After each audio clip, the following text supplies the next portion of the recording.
My name is Colleen Collegier, and this is my video book review of the Charlton Story. Earl Perry Charlton was born in Chester, Connecticut on June 19, 1863. Charlton was the son of a blacksmith, but had no intention of following his father's footsteps as far as a career went. In 1878, Charlton left Chester and moved to Hartford, where he started working at a retail store. He then migrated to Boston 2 years later in 1880 and became a store clerk and then a traveling salesman for pots and pans for the next 8 years. During those 8 years, Charlton met a good friend and business partner, Seymour Knox. The two became partners after many years of knowing each other, becoming good friends. In 1889, the partners took their first steps into 5 and 10 cent retailing.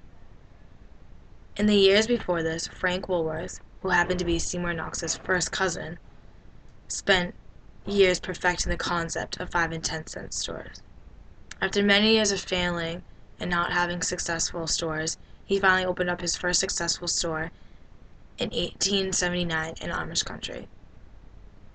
By meeting Woolworth through Knox, Charlton became the first member of the Woolworth Company that was not blood related or not one of the first original members of the company. Charlton and Knox's first store opened in Fall River on February 22, 1890. Fall River would also become Charlton's future administrative center for his network of stores. Charlton and Knox's partnership lasted for about 6 years, and within that time they opened 4 stores that were successful. After the business partners went their separate ways, Charlton went on to open his own 5 and 10 cent stores called E.P. Charlton Company. He went on to open many more stores in New England, then onto Canada, and eventually the West Coast, in which he all had many successful stores.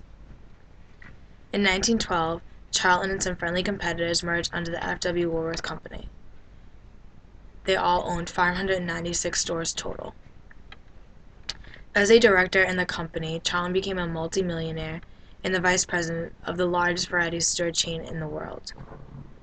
He built mills in Fall River.